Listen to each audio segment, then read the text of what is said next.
Hey, salut, bienvenue sur ce nouvel épisode. On continue dans les bilans du mois de janvier et aujourd'hui, je vais te partager le bilan de mes investissements sur l'année 2024 et ce que je compte faire sur l'année 2025. Je vais donc te partager mon patrimoine en toute transparence. On va donc parler d'argent, ce sujet tabou qui nous intrigue autant qu'il nous dérange. Mais ici, on brise les tabous, je vous dis tout, je vous donne tous mes chiffres en toute transparence parce que je pense que pour que ce soit utile et concret, il faut pouvoir donner les chiffres.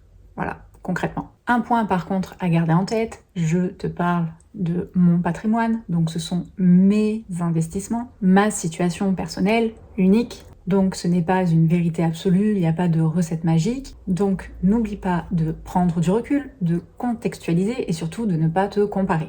Donc, disclaimer, comme tous ces genres de vidéos, tout ce que je vais te dire dans cet épisode est à titre informatif. Je vais te partager ce que j'ai fait, ce que je fais et ce que je compte faire. Et surtout, je ne suis ni conseillère en investissement, ni diplômée en finance, ni ta mère. Donc, tu es le seul maître de tes choix et le seul responsable des décisions que tu vas prendre. Maintenant que tout est clair, je vais te partager la liste de mes investissements, mes réussites, mes échecs, les leçons que j'en ai tirées.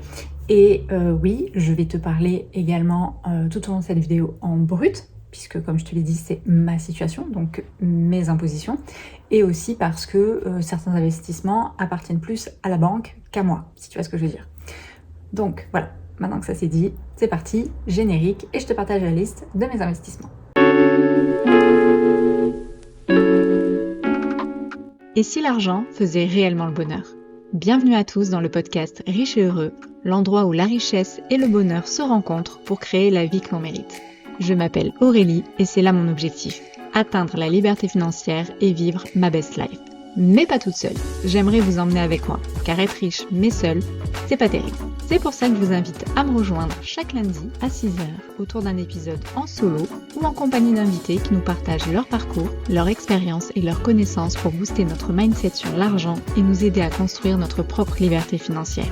Retrouvez-moi également sur Instagram sur le compte Riche et Heureux pour suivre les aventures du podcast ou sur mon compte Green Ice Universe pour avoir les backstage de mes aventures personnelles et professionnelles. Je vous souhaite à tous une enrichissante écoute. Mes investissements sont donc classés en différentes catégories. On a immobilier, épargne, crypto, bourse, crowdfunding, l'investissement sur moi-même et le petit dernier de cette année, le business. On va commencer par les choses qui fâchent, ma grosse déception de cette année 2024. Je veux bien évidemment parler de l'immobilier. Si tu as écouté mon épisode sur les bilans de mes objectifs, tu es déjà un peu au courant de ce qui s'est passé.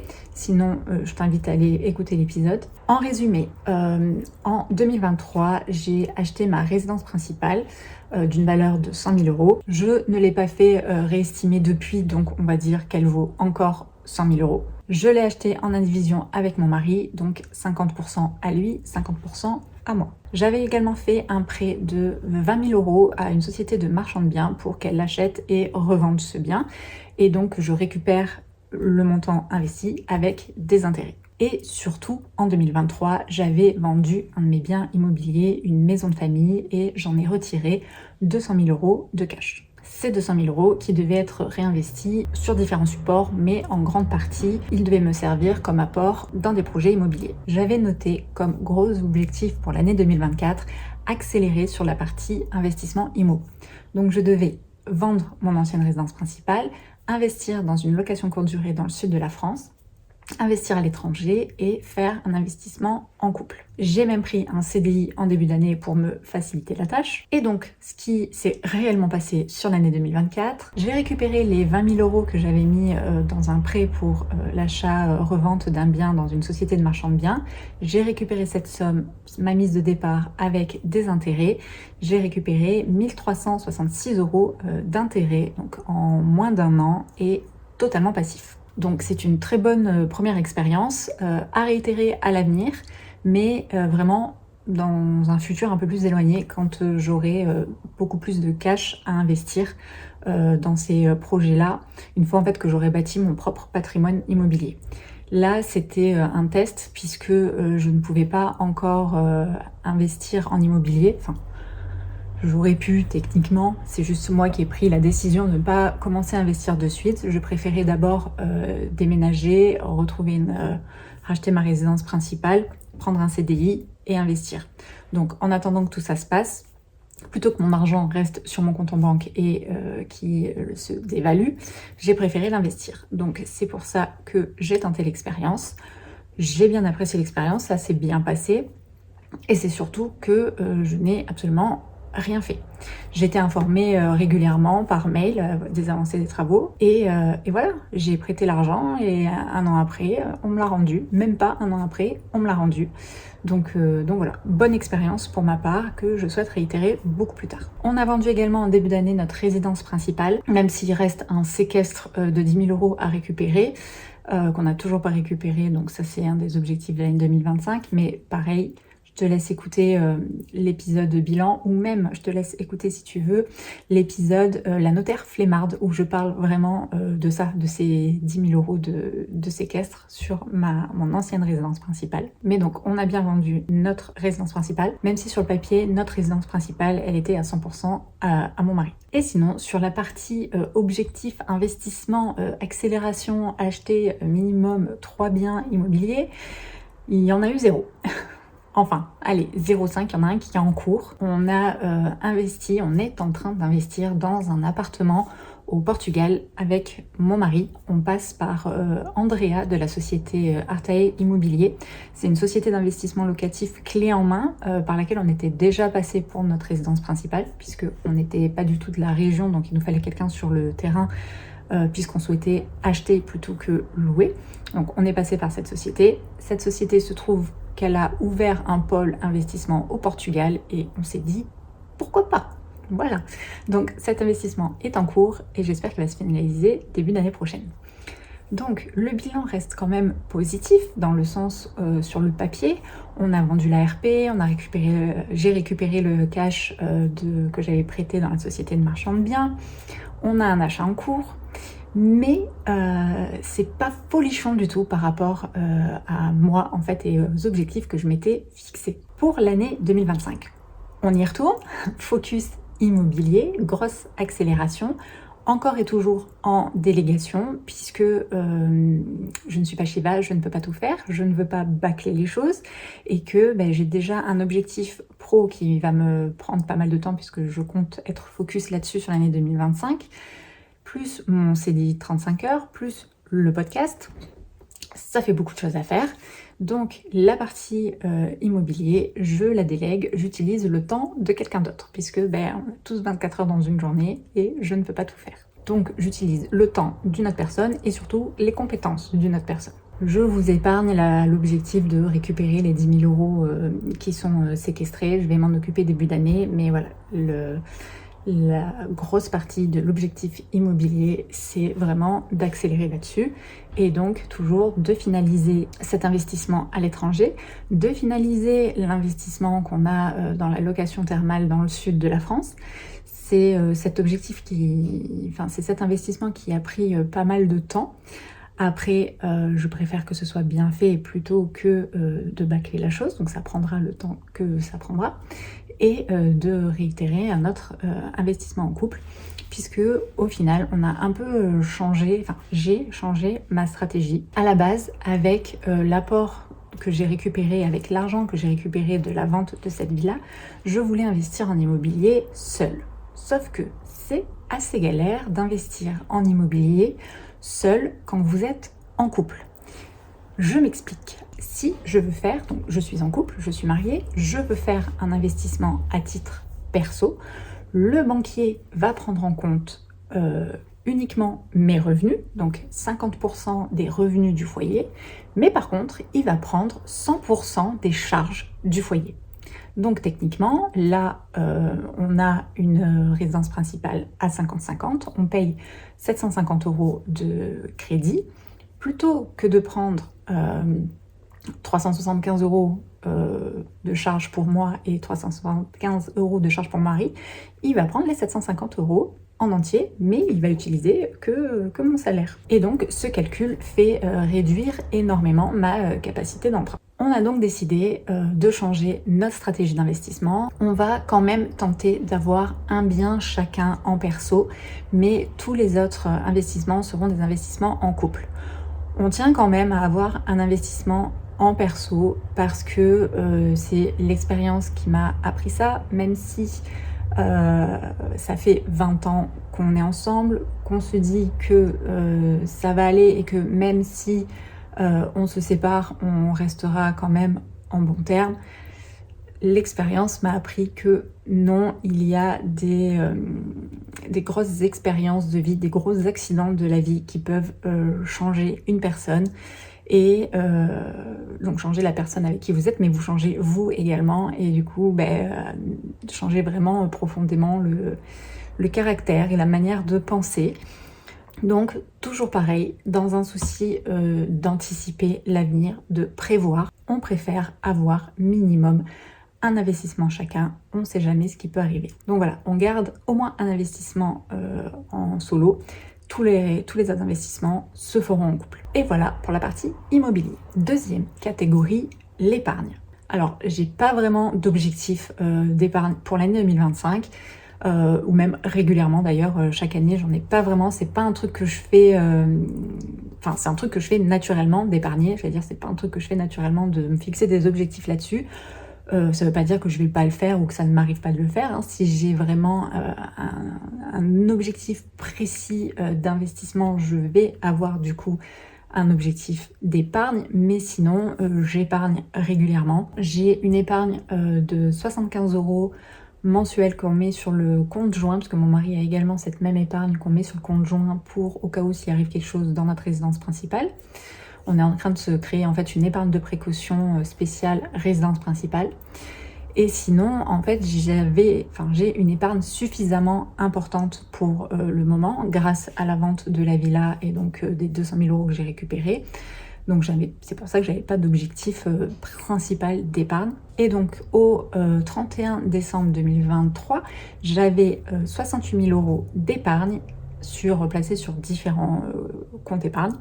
Et au 31 décembre 2024, j'ai 78 500 €. J'ai un peu plus d'épargne parce que j'ai récupéré déjà les 20 000 € plus les intérêts de l'investissement dans la société de marchand de biens d'achat-revente. Et j'ai récupéré également 15 000 € qui correspond en fait à l'apport que j'ai mis dans la résidence principale. Quand on a acheté la résidence principale, c'est moi qui avais le cash, donc j'ai mis 30 000 € d'apport. Quand on a vendu notre ancienne résidence principale, mon mari a récupéré du coup la plus-value et sur cette somme, il m'a rendu 50% de l'apport que j'avais mis. C'est pour ça que mon épargne a beaucoup augmenté alors que c'était, comme je le disais, c'était pas un objectif. Mon objectif 2025 par rapport à l'épargne, c'est d'investir en fait cette épargne. Alors, pas la totalité, puisque j'ai dans l'épargne que je viens de vous donner une partie qui correspond environ à 10 000 € qui est mon épargne de précaution, mais tout le reste, en grande majorité, ça doit dégager. Il ne faut pas que ça reste sur mes comptes épargne, mais même mon compte courant, j'en ai encore. Donc voilà, gros objectif, c'est de vraiment investir tout cet argent. Ça, c'est mon objectif 2025 en ce qui concerne mon épargne.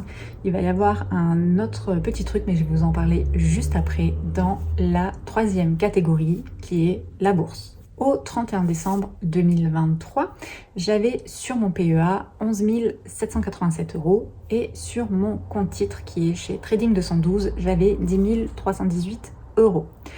Mon objectif pour l'année 2024, c'était sur janvier et février que je devais allouer 4 000 € de mon enveloppe en fait vente de la maison de famille. Puis à partir de mars, en fait, une fois que j'avais un nouveau travail salarié, je recalculais en fait mon allocation. Je recalculais mon allocation à la baisse puisque le focus devait se faire sur l'immobilier. En réalité, ce qui s'est passé sur 2024, c'est ça en fait.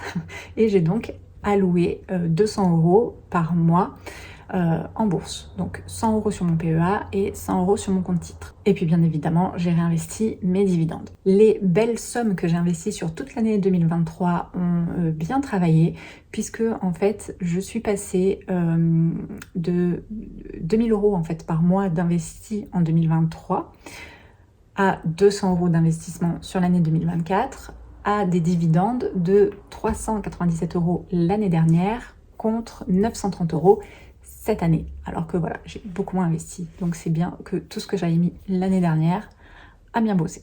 J'ai également pris en début d'année un nouveau compte titre sur eToro. C'est un compte qui fonctionne en copy trading. Je suis passée par le portefeuille Green Bull. C'est un peu un test à voir. J'ai investi 3 000 €. Au 31 décembre 2024, ce compte-là est à 4 000 €. Donc pour l'instant, le test est concluant. Je ne compte pas remettre quoi que ce soit dessus. Comme je vous dis, voilà, j'ai mis une petite enveloppe pour tester, pour voir comment fonctionnait un peu le copy trading. J'avais également fait un move qui a totalement floppé. En 2023, j'avais investi sur Netflix quand ça s'est cassé la gueule et j'ai revendu quand ça avait fait 100%. J'ai retenté l'expérience en 2024 sur Sirius Media qui est spécialisé dans la production audiovisuelle. Sauf que l'action, eh bien, je l'ai achetée à 77 centimes et maintenant elle vaut 0,012 centimes. Voilà, vraiment, je vous dis, ça s'est étalé, ça s'est cassé les gueules. Un vrai bain de sang. C'est pas grave. Comme je vous dis, en bourse, enfin comme je vous ai déjà dit, moi en bourse, donc c'est vraiment investissement bon père de famille sur des actions à dividendes. Je veux vraiment que ce soit passif, je ne fais pas du trading. Par contre, je me garde toujours une enveloppe pour investir et faire des moves un peu comme ça sur une action qui se casse un peu la binette. Je rentre pendant les soldes en espérant, mais en analysant que ça va remonter. Bon là, c'est raté. Mais voilà, comme je vous dis, c'est pas grave puisque c'est une enveloppe que je garde exprès pour ça. Donc de l'argent que je suis entre guillemets prêt à perdre, mais c'est surtout que c'est de l'argent que je ne considère pas à moi. Puisque en fait, j'investis une somme. Sur le move, par exemple, de Netflix, j'ai récupéré la plus-value et c'est la plus-value que j'ai réinvestie. La plus-value, pour moi, c'est de l'argent bonus qui ne m'appartient pas vraiment. Donc j'arrive vraiment à dissocier la chose et si je perds, c'est pas grave, c'était pas à moi à la base. Donc voilà, c'était mon move de l'année 2024 qui s'est cassé la gueule.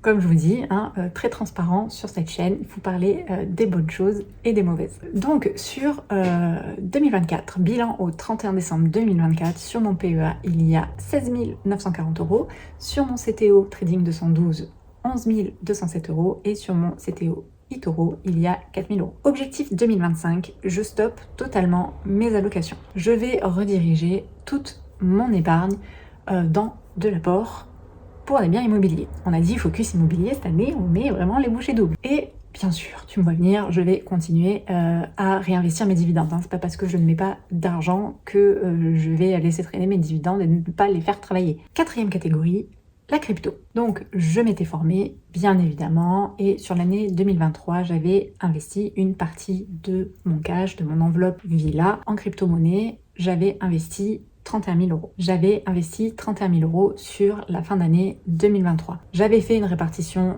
assez safe, genre 50% sur Bitcoin, Ethereum, 30% sur le top 10, 20% top 50 et un peu ce qui restait sur des cryptos un peu plus risqués pour tenter d'avoir un peu plus de rendement. Mon objectif 2024 et mon objectif aussi long terme en termes de crypto, c'était de ne pas réinvestir, de faire de la prise de profit sur l'année 2024-2025, de récupérer quasi la totalité de mon investissement et d'en laisser juste un peu en Bitcoin pour l'avenir, sait-on jamais.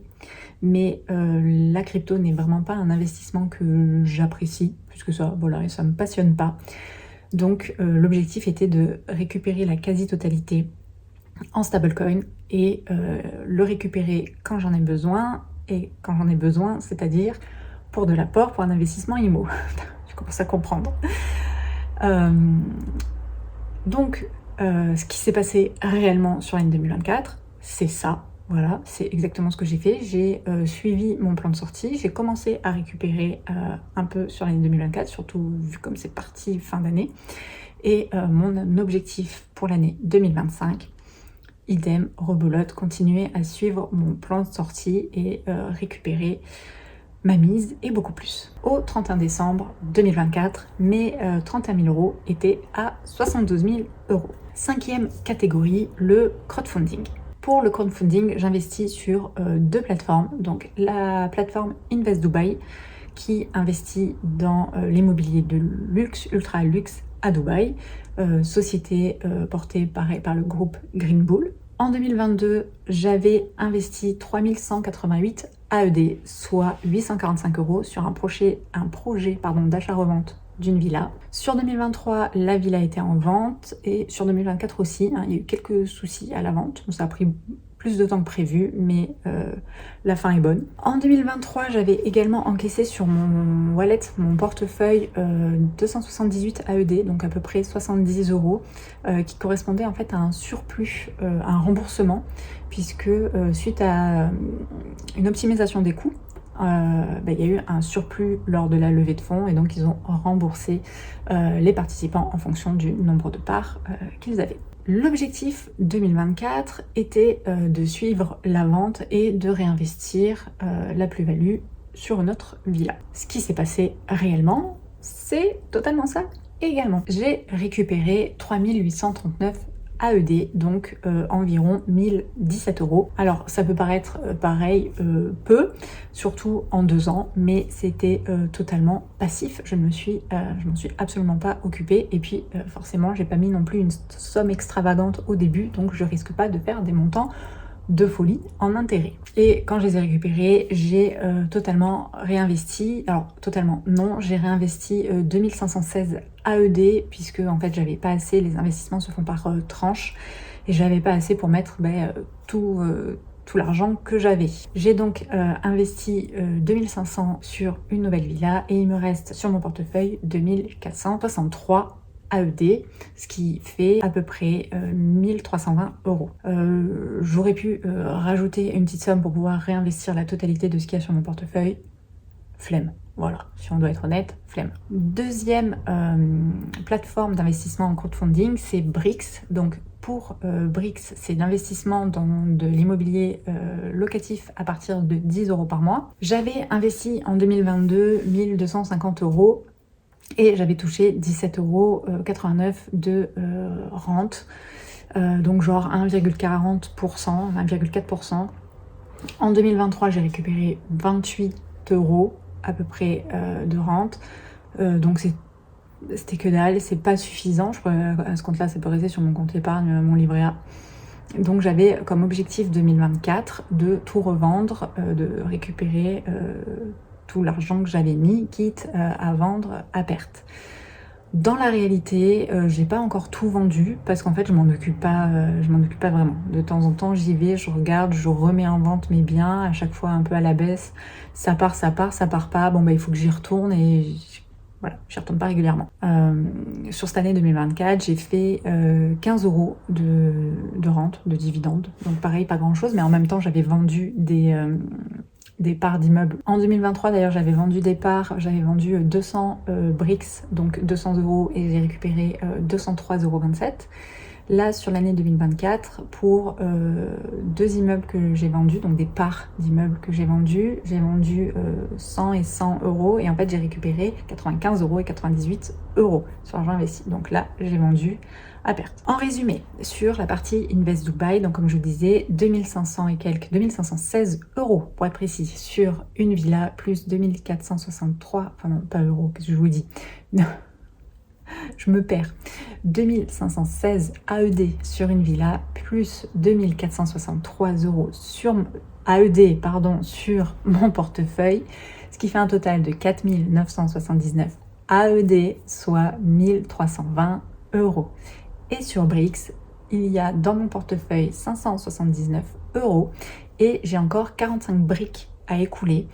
Donc côté valeur, logiquement la brique vaut 10 euros, mais là je pense qu'elles sont plus à 6 euros.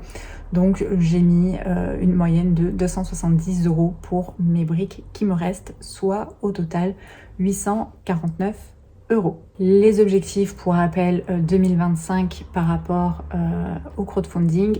Sur Invest Dubai, je continue, ça roule tout seul. Je suis pas de loin puisque en fait on a un groupe WhatsApp où ils nous informent de ce qui se passe.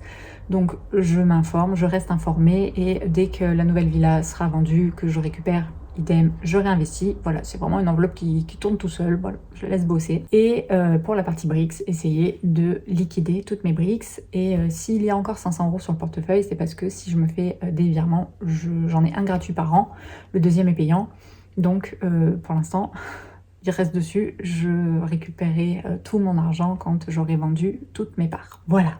6e catégorie, investir sur moi. Alors, celle-ci, je vais me répéter par rapport à l'année dernière, mais au final, c'est la plus importante, même si son retour sur investissement est difficile à calculer, à quantifier. L'investissement sur soi est essentiel. Ça te permet de gagner de l'argent en évitant d'en perdre. En te formant, tu apprends et donc tu réduis tes risques d'erreur.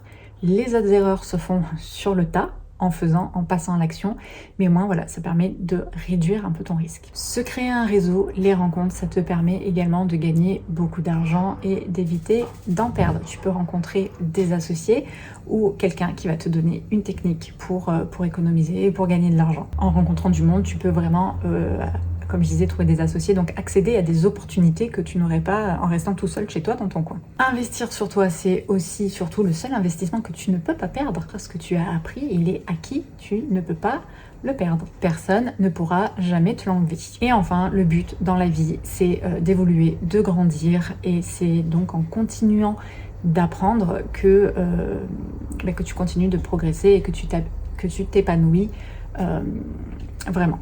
Voilà, donc ne pas négliger cet investissement. J'ai donc investi sur cette année 2024 et également pour préparer l'année 2025 6 000 € en formation, coaching, mastermind, apéro IMO, apéro investisseur et en livre. 7e catégorie et toute nouvelle catégorie, la catégorie business. Alors, je vais t'en parler rapidement parce que j'ai lancé ce business fin d'année. Pour l'instant, c'est plus de l'argent investi sans retour. Puisque j'ai 2 mois en fait d'exploitation. J'ai ouvert en octobre, enfin j'ai créé la société en septembre et j'ai lancé le mouvement en octobre. C'est donc le début, les balbutiements, voilà, les prémices. Je suis encore en plein test. J'ai donc lancé un business d'achat-revente sur Amazon, plus communément appelé le retail arbitrage. Donc grossièrement, je te fais un résumé très grossier, tu achètes en grande surface et tu revends sur la plateforme Amazon. J'y ai investi plus de 10 000 € en formation, coaching, création de société, administratif, puisque les statuts, le comptable, la domiciliation, la banque, tout ce qui est les abonnements qui touchent à Amazon, puisque pour vendre sur Amazon, il faut prendre un abonnement, plus l'abonnement de l'application qui te permet de faire l'étude de marché des produits, plus l'apport en compte courant pour pouvoir acheter de la marchandise, parce que pareil, si tu veux vendre, il faut acheter. Donc voilà, je vous en parlerai plus dans un prochain épisode si ça vous intéresse, beaucoup plus en détail. L'objectif de cette société, c'est de faire du cash pour pouvoir m'en servir comme apport pour de futurs investissements. L'objectif 2025, et c'est mon plus gros focus de l'année, comme je te l'ai dit un peu en début de cet épisode et également dans l'épisode précédent sur le bilan de mes objectifs, c'est vraiment là où je vais mettre mon focus sur l'année 2025. Et donc, j'ai 2 objectifs. Le premier est d'atteindre les 10 000 € mensuels de chiffre d'affaires. Et le deuxième est d'avoir minimum 50 000 € sur l'année. Sachant que pour moi, sur l'année, c'est pas du 1er janvier au 31 décembre, puisque mon premier bilan aura lieu le 31 août. Donc j'ai jusqu'au 31 août pour atteindre ces objectifs. 50 000 € de chiffre d'affaires par an, ça peut paraître énorme ou paraître ridicule pour certains, mais petit exemple pour que vous compreniez, pour faire 50 000 € de chiffre d'affaires, sachant que la marge est en moyenne, on va dire, de 25%, il faudrait acheter pour 200 000 € de stock. Si vous avez déjà les 200 000 € tant mieux, ça va être un peu plus rapide. Si vous ne les avez pas, il va falloir trouver des produits avec une marge beaucoup plus grande et aussi des produits qui se vendent extrêmement rapidement pour pouvoir récupérer l'argent que vous avez investi et vous en servir pour racheter un nouveau stock. Donc voilà, c'est vraiment un roulement à faire, un coup à prendre. Le cash is king, la trésorerie, c'est vraiment le nerf de la guerre là, dans ce business. Donc voilà, une petite explication du pourquoi les 50K sur l'année de chiffre d'affaires. Cet objectif pourrait être atteint aussi, on peut dire, plus facilement avec la période de Noël. Or, moi, la période de Noël, je l'ai déjà passée, puisque c'était le début de mon entreprise, et donc j'ai un peu raté, moi, ce créneau de Noël. Mais bon, c'est pas grave, il reste encore 10 mois, on va se donner à fond. Maintenant, bilan rapide, résumé, on va dire, de tout ce que je viens de vous dire. Mon patrimoine 2024 se compose dans la catégorie immobilier de 50 000 euros, qui correspond à la moitié de la résidence principale. Donc 50 000 euros en 2024 contre 70 000 euros en 2023. Il va y avoir beaucoup de chiffres, on va essayer de ne pas se perdre. Je vais d'ailleurs lire ce que j'écris, ce sera plus simple. Donc, dans la catégorie immobilier, 50 000 euros sur cette année 2024 contre 70 000 euros en 2023. Mon épargne est de 78 502 sur 2024 contre 68 000 euros en 2023. En bourse, 32 147 euros contre 22 105 euros en 2023. Crypto, en 2024, 72 000 euros contre 37 000 euros en 2023. Je vous avais dit 31 000, mais c'est ce que j'avais investi en début d'année, et en fin d'année, au 31 décembre, c'était à 37 000 euros. Et là, au 31 décembre 2024, je suis à 72 000 euros. Partie crowdfunding, 2169 euros contre 2366 euros en 2023. Je ne vous mets pas l'investissement sur moi dans mon patrimoine parce que, comme je vous disais, c'est difficilement quantifiable. Et je ne vous mets pas également mon investissement dans le business, même si vous pouvez rajouter 10 000 euros. C'est de l'argent réinvesti que je n'ai pas encore récupéré. Là, c'est plus à perte, puisque j'ai vraiment, comme je vous dis, c'est le début. Donc là, il y a beaucoup plus de dépenses que de retours. Et en plus de ça, je n'ai pas pris le temps de valoriser mon stock. Donc c'est pour ça, on peut le mettre dans une catégorie à part pour moi. Mais là, sur cette fin d'année, je ne l'inclus pas vraiment en termes de chiffres dans mon bilan. Ce qui nous fait un patrimoine en 2024 de 234 818 euros. Contre 199 000 euros en 2023 et contre 213 555 euros en 2022. Donc mon patrimoine est remonté. Parce que, comme je vous avais dit, l'année dernière, il était en baisse parce que j'avais mis des petites graines pour que ça pousse et que je récolte dans l'avenir. J'ai déjà commencé à récolter sur cette année 2024 et j'ai remis d'autres petites graines pour qu'elles poussent sur l'année 2025 et les années à venir. L'investissement, c'est un marathon, ce n'est pas un sprint. Donc voilà, j'espère que cet épisode vous a plu, que vous avez aimé ma transparence. On est très peu à le faire sur les réseaux. Merci d'avoir écouté jusqu'au bout. Et puis on se retrouve la semaine prochaine dans le dernier épisode de janvier et le dernier épisode bilan qui sera le bilan de mes lectures et mes objectifs lecture, mes futures lectures sur cette année 2025. À bientôt, ciao. Et voilà, cet épisode est terminé. Merci infiniment d'avoir pris le temps de l'écouter. N'oubliez pas de vous abonner pour ne manquer aucun épisode. Et si vous avez apprécié ce que vous avez entendu, partagez-le avec votre entourage. Et n'oubliez pas que vos retours sont précieux. Alors n'hésitez pas à laisser un avis sur votre plateforme d'écoute préférée ou un commentaire sous le post Instagram de l'épisode sur le compte Riche et Heureux. Vous pouvez également me rejoindre sur mon compte Instagram personnel Green Ice Universe. Et souvenez-vous, c'est en avançant ensemble qu'on se construira la vie que l'on mérite, pleine de richesse et de bonheur. Merci encore pour votre écoute et votre soutien et je vous dis à la semaine prochaine pour un nouvel épisode. Bye!